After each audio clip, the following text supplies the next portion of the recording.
What's going on, guys? Tobin here with you. Thanks for checking us on out. Coming to you from the lounge here today. I feel like I'm getting ready to do some karaoke. Anyway, thanks for checking us on out. You like the Tobin and Leroy show? You guys can go check out WQAM on YouTube, and that's the great place to go find us over there.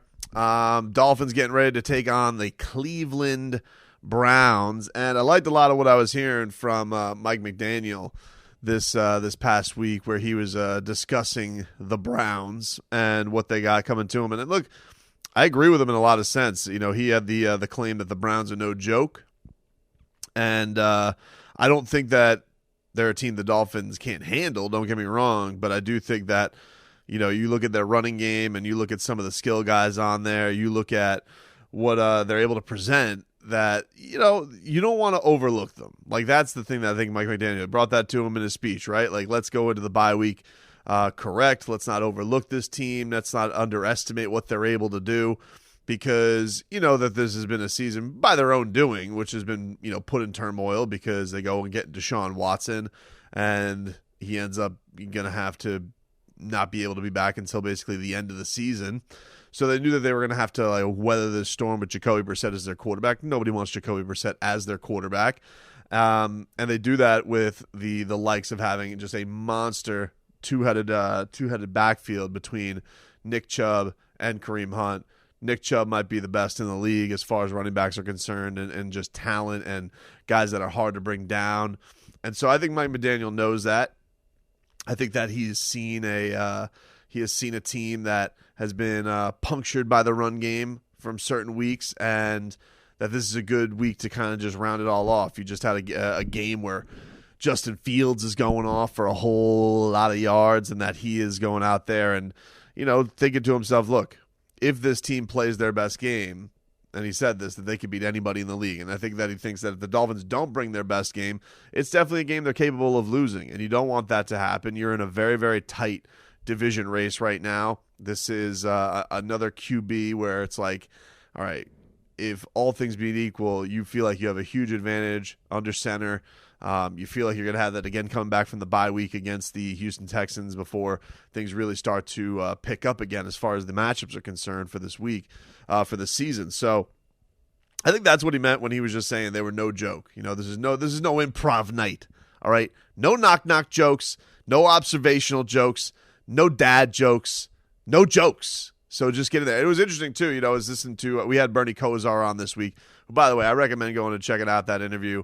The dude was talking about, you know, Tua. This guy is a QB savant, Bernie Kosar, former Dolphins QB, former Canes legend, former Browns QB. My guy Leroy's one of each other favorite teammates. They're going to be at the game coming on up. We got a busy football weekend. You know, Leroy and I are going to be emceeing the Tyreek Hill Gala, which is coming up on Friday. Looking forward to that. But then Leroy's he's going to be boots on the ground at Dolphins and Browns. So as a show, we got a lot of stuff going on, but yeah, this is not a team. I know we hear a lot. I obviously hear a lot about them from Leroy, and the frustration they have is they don't go to their running game enough. That Stefanski's got a little Gase in him, and that he kind of likes to win his way and his style and all that. So that I'm actually encouraged by, because I'm like, good. It feels like not only do you have a QB advantage, but maybe you have a coaching advantage as well going into this one. But it has been interesting hearing, you know, the narratives kind of flip this week with this team. Like, a lot of people asking, oh, well, how do you think, you know, Tua's going to deal with having all the success? How do you think that he's going to deal with having how do you think he's going to have dealing with the praise? And it's like, you know, the guy can't win. It's like, oh, now he's going to have a big head because there's too much praise. Before it was too much criticism. I think the guy's going to be fine. Just, you know, easing on through. I do think that for a team, it's impossible for them to not recognize the recognition they're starting to get.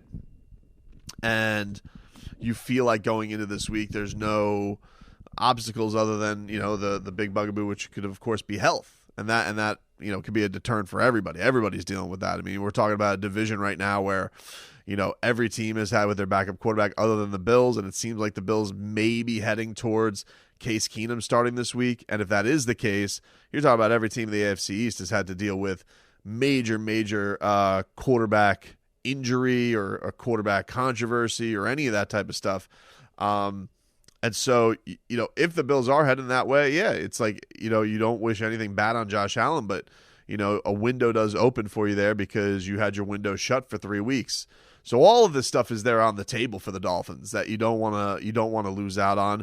But, I don't think that's going to happen. This team just seems to it was interesting hearing Jeff Wilson talk about it. Jeff Wilson Jr., new running back for the Dolphins, had some really interesting stuff to say in the locker room where he was talking about the idea that, you go to a lot of teams on the sidelines, people are doing some side talk, doing some jokey jokes, and he said just everybody just seems very focused, and that was really cool. And then the other thing that I loved, because Mike McDaniel scouted him, he was just like, a lot of people change with Sass. Mike McDaniel is the same dude with swag, and that was Goosey's galore for me, man. I loved hearing that from Mike McDaniel. And I do think that even with Tyreek Hill, Tyreek Hill talked about this week on our show. We had him on ahead of the Family Foundation Gala. And, him just saying, like, we're going to perfect everything. This is not going to be a thing where I'm satisfied where I'm at with Tua. I want it to be like Dancing with the Stars out there. So I really do feel like as much as this could be a team where that stuff can start to creep in, like you start buying into your own bull bleep, I don't think this is going to be the locker room. We'll see. I mean, obviously, there's weeks ahead, and this could all go awry. You never know. It's football, but I just feel like they just have such focus, and I think you got to give a lot of that credit to Mike McDaniel. He feels like he just gets these guys in such the right mindset. You have the good mix of young guys, but with the right type of leadership. I love the fact that coming into this year, it's not a bunch of guys with intangibles who are leading the team as captains. It's essentially your best players, the guys you're going to rely upon the most. Tua, Tyreek Hill, Teron Armstead, Christian Wilkins, Landon Roberts, Xavier Howard. These guys that you're going to have to lean on to be the mainstays of your team, and you're always going to look to them. And I think that is absolutely, absolutely huge. And I think it will help them avoid any type of letdown. And I can't really say for the Dolphins that they really have had any type of letdown. I feel like they've done a really, really good job this entire season just going into now. No performances look perfect. Don't get me wrong. I mean, they've been first of all, they played a lot of close games. There's a lot of close games in the NFL, but I think that, the games where you would say, they may have been good enough to go get those wins against teams that you maybe thought that they were better than. Well, first of all, there's a couple of interesting things. One, you look at teams like Minnesota, the Jets, for sure, probably better, a lot better than people thought they were. People thought Minnesota was going to be good. They think they were going to be 7-1 good.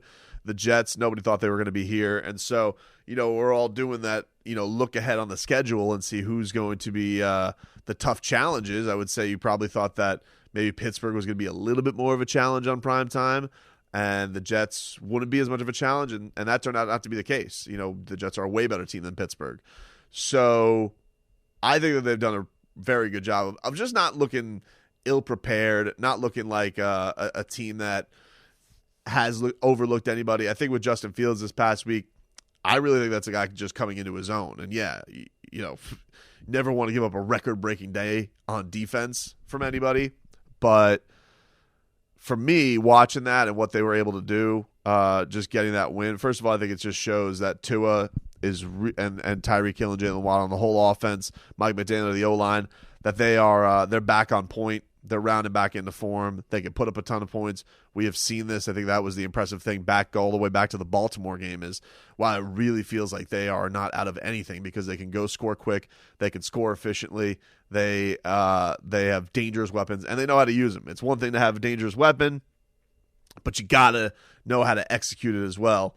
And I think that's been a really prime thing. So going into this week against Cleveland, the big thing is, let's not get so wound up in the fact is they have Jacoby Brissett, who I think all Dolphin fans look and say, I never want to remember those games again. I get it. But I do think that the guy is a veteran. He's got some really, really good weapons all around him. He's got a hell of a backfield behind him. They got a scary-ass monster who can come after you in Myles Garrett. So the line's going to have their hands full. this is not a team that is dry of talent. And so the Dolphins do, I think, need to be on point to get this one. And if they get this one, going into the bye week, you get some rest up, guys get some health going. You can kind of reset the season for what appears to be on paper a pretty difficult second half of the year. This one can feel really, really good if you put this one in the books and get yourself to 7-3.